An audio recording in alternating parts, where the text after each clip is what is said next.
cycles you have to go through to reach a new level, and it ends with a plyometric cycle.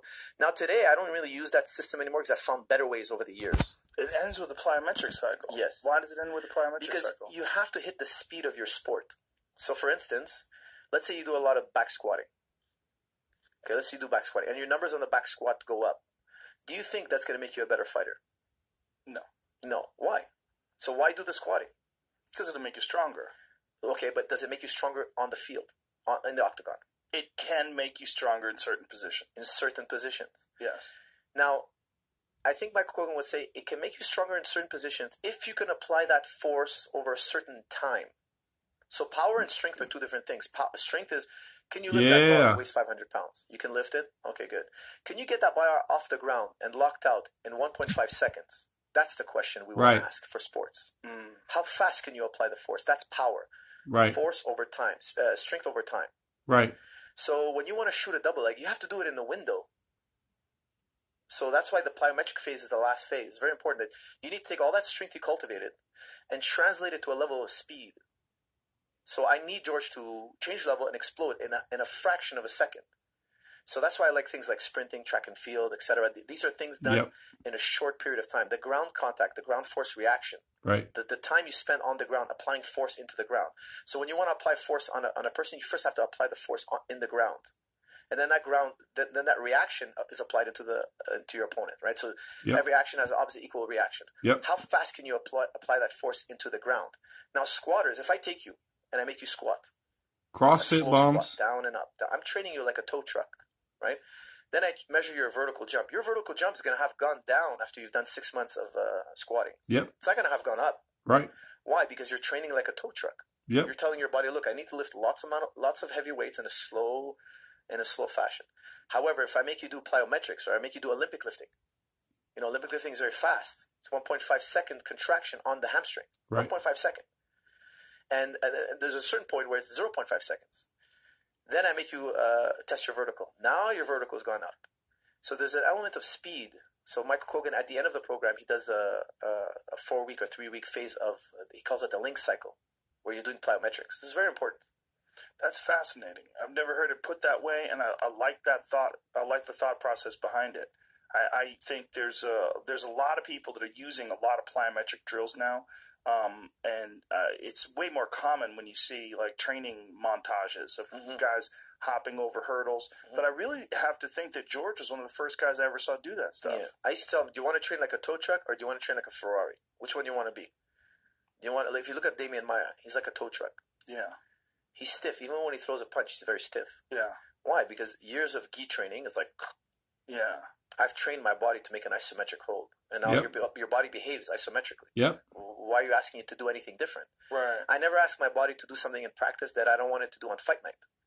So I do believe squatting is important. Squatting is important to develop a general strength. So let's say, for instance, you're always doing plyometrics. Well, you might have an overuse injury. Certain muscles are not being activated. You go on the squat rack, you do a few squats. And I believe you got to do squats, not too heavy, about 70% of your max, and do it fast. You'll still get all the benefits. What about lowering it? Lowering it how? Do you lower it fast or do you lower it slow? I lower it fast and up fast. Really? Yeah. So for instance, Fred Hatfield, he's probably said it best. Okay, he said he's the first man to officially squat 1,000 pounds. He said, look, throw a baseball, throw a paper. You take a paper, you crumple it up, and you throw it. It's too light for it to go anywhere. You throw it really hard, but because it's so light, it doesn't go anywhere. Take a bowling ball. Well, a bowling ball's too heavy. You throw it, doesn't go anywhere. You take a baseball, that's the right amount of resistance. It's the right amount of weight. Now you're going to apply more force on that baseball. You're going to get more force out of it. Why? It's in the Goldilocks range. So for instance, let's make it really simple. Okay, let's say you weigh 0 pounds. I put you on a scale, you weigh 0 pounds. You have a bar on your back. The bar weighs 100 pounds. Okay, so we're looking at the scale now. The scale says 100 pounds. The bar is on your back. Let's take away your weight just to make it really simple. You go down and up. The scale is going to read 101. That's the minimum amount of power you have to put into that scale for it to come up. So when you go down, the scale is going to say 100, 100. As you come up, it's going to say 101. For it to have a positive trajectory, you have to apply 101 pounds upwards. Downwards, and then the reaction will be upwards. If I put that weight on my back, if I put 70 pounds, if I take 70% of the weight, and I go up and down really fast on the scale is going to read 101 minimum. For me to, if I explode up really fast, it's going to read 101, 102, 103. Now, I got the benefits of a maximum contraction. Let's say 100 pounds was the maximum you can lift. But I don't have the weight of 100 pounds on me. You know, somebody who really made this popular is Louis Simmons. He learned it from the Russians. You know Louis Simmons? Have you had him on your show? Yes. He's a brilliant trainer. He's a fascinating guy. He's a brilliant human being. Mind, too.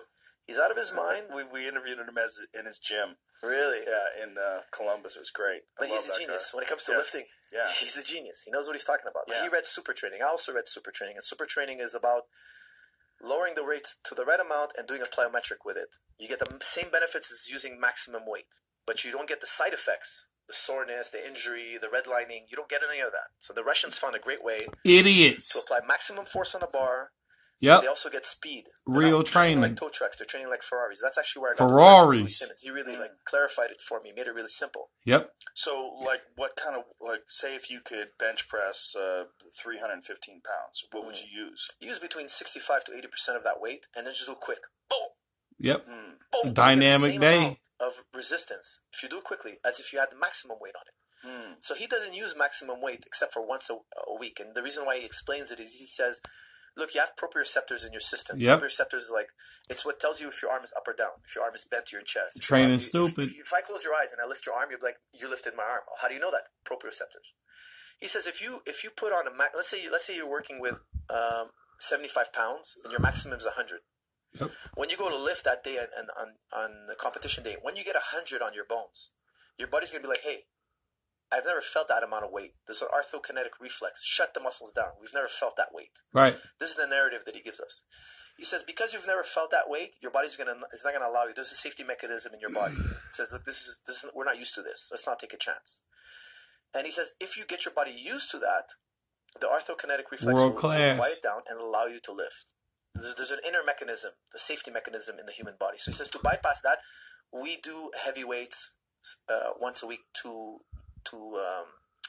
numb that reflex. So, but the majority of the work is done with lighter and fast. 75%, let's say. What do you think of Pavel Tsatsouliny's principles? Uh-oh. The strong first principles of say if you could do 10 reps of something, you don't do 10, you do 5. That's exactly right.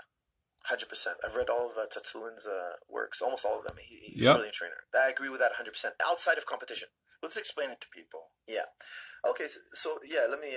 Okay. So let's say, for instance, I'm a big believer in never being sore. You should train, and the next day you should wake up feeling good. Yep. Okay. You know why? How's that possible? Well, because look, if law of accommodation. Let's say your energy levels. We're talking about fit people, by the way, right? Every human being. So guys never worked out before. Even first day never trained. How is it possible to work out and not be sore? No problem. Beautiful. Okay, here we go. Yep. So let's say there's something called rate of perceived exertion. Yep. RPE. Okay? So let's say I make you do pull-ups, and let's say the maximum amount of pull-ups you can do. The maximum amount of pull-ups is 10. Let's keep a nice round number. At 11, you couldn't do 11. If I pointed a gun at you, you couldn't do 11. Should I make you do 10 pull-ups on our workout? No. I'm going to make you do 5. Right. Why? Because I'm setting you up to work the next day. The next day we're going to do 5. And the next day we're going to do another 5. And then we're going to do 6. When 6 is really easy, we're going to do 7. Why? If you count, if you did 10 pull-ups on Monday, you're going to be sore till Thursday. Let's say it's really your max. So Thursday, you've only done 10 pull-ups. From Monday to Thursday, you've only done 10 pull-ups. Me, I've been doing 5 pull-ups every day. So I'm at 20 pull-ups already, 25 pull-ups. I have more volume than you. Now, if you add up at the end of the year, who trained more? Yep. I've trained way more The than year. you. So let's say I go to jiu-jitsu practice. The I'm year. doing jiu-jitsu every single day, 3 rounds, 5 days a week. That's 15 rounds. Yep. You go in twice a week, but you kill yourself. You do 5 rounds each day. You push yourself those last 2 rounds, and you burn yourself out. I still did 15. You're at 10. Yep. At the end of the year, I've done countless rounds more. Year. I've so much more training than you. Yeah. So much more training than you. Can we pack in the week? That's the real question. Conjugate method. You expose your athlete to. So I always tell people, look, Conjugate. exercise can produce energy. So let's say I'm feeling like a 7 out of 10. Conjugate or I'm die. really, like energized. 1, I was like really lethargic, feeling like I need to lay down. And 7, I'm feeling good. Okay, if I get up and I do a right amount of exercise, the right amount, I can feel like an 8.5. Exercise can give me a tonic effect, like drinking this coffee. So let's say I just do some jumping jacks, I hit the back for a couple of rounds, I'm feeling good. Once you get that high, shut it down. Don't go into the phase where your body's beat up, tight, broken up. Don't redline the body. Yep. That's only for training camps for a small period of time. Why? Because you get When a it's for little real. bit more from the system. Yep. But in the long run, you get less. Yep. In the long run, you've taxed the system. So if you do that regularly, by the time you actually get good, you'll be broken up. Yep. That's why You'll be broke up. Flow training. Have you ever heard of Old and broken. Mihai's flow? No. We fresh and young so over here. Jamie, can you look up a flow chart? It'll be so much simpler. Yep. Like just put in flow. Fresh and young. Flow in the workplace or flow chart. This is pure genius. This guy's Genius. pure genius. Basically, he went and he coined the term flow. So like when you're in a state of flow, we've all been in a state of flow. The number one 12,000 hertz. way to know that you're in a state of flow is time flies by.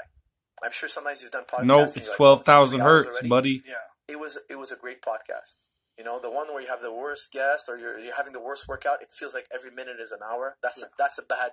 You're not in a state of flow. A state of flow is you're having the right amount of difficulty, but it's not so difficult that you go into stress, and it's not so easy that you're bored. It's the right amount of challenge. So let's say as simple as playing like conjugate method. If I put you on a level that's too high, you're gonna play for 5 minutes. You're gonna be like, I'm done. Yep. If I put you on a level too easy, you're gonna be like, this is boring. If I put you at the right amount of level, see that's the flow channel. So if the challenge is too high, you'll meet anxiety. If cortisol. When I go in the practice room, I'm trying to create flow. I'm having fun. Training should be addictive. Imagine training was addictive. Everybody would train, everybody would be fit. But people always go into anxiety. They go and they slam their body. Then I have to convince you to do it again 3 days later, 2 days later. And you're like, dude, the mental energy is going to take me to get there. Like, it shouldn't be. It should be.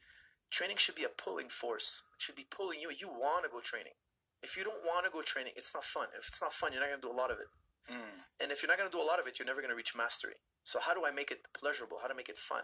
Right. I have to be in a flow state. And you can get into a flow state in almost anything. But when you're out of that flow state, cut it. We're going to get further. We're going to do more training if we cut it today and come back in tomorrow. Because I'm a big believer in alpha consistency waves over intensity. Make your athlete intensity should be alpha. done once in a while. Because by nature, intensity can only be done once in a while. If you're going hard every day, you're not really going hard every day. You can't go your max every day. There's a cost to going to your max. Can you sprint every single day? You cannot sprint every single day. It's ludicrous. You could sprint once or twice a week. The best sprinters in the world, they sprint once or twice a week. Nobody sprints every day. Because intensity, by nature, entails that you need to take a break. Because if you don't need to take a break, you didn't really go to your maximum intensity. Right. If you lift your maximum lift, the maximum amount of reps, you can, the maximum weight you can lift. CrossFit, if you bros. do 2 reps, that wasn't your max. Yep. Because if it was, you wouldn't have a second rep in you. Yep. You understand? Right. I would have to give you a break for you to have a second rep. So we didn't find your true max, right? Intensity, maximum effort entails you have to stop. Because it's the maximum. There was no more reserves. Conjugate method, max effort, dynamic day. There's no such thing as overtraining. Here's the John Denner narrative, and I don't